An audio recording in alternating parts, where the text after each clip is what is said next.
సామాను. తడి చెత్త పొడి చెత్త వేరు చేయడం ఎందుకు? ఏదైనా చెత్తే కదా. ప్లాస్టిక్ సంచులు, బ్యాటరీలు, గాజు పెంకులు తినే వ్యర్థాలతో కలిపి పారేస్తే అవి చూసుకోకుండా జంతువులు తిని మరణిస్తున్నాయి. అందుకే మనం పొడి చెత్త. నా పేరు మహాలక్ష్మి నాయుడు అయ్యా. మేము సంవత్సరం నుంచి అయిపోతుంది.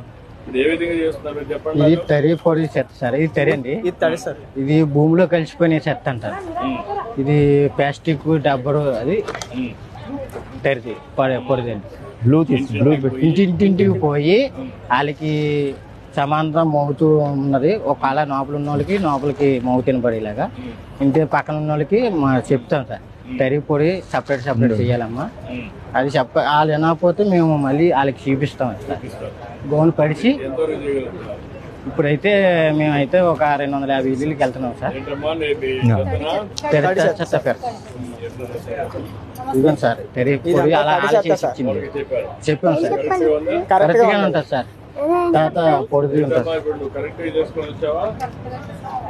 సార్. ఒకరికి వినకపోతే వాళ్ళకి చూపిస్తాం సార్. ఇలా చెయ్యాలి, అలా చెయ్యాలి, మళ్ళీ అలా చేయాలి. మేమైతే 250 మంది సార్. 250 ఏళ్ళు చూస్తున్నారు. నమ్మకం ఉందా ఇది బాగా జయప్రదం అవుతుందని? అవుతుంది, నమ్మకం ఉంది. ఆల్రెడీ మారారు సార్. మారారు.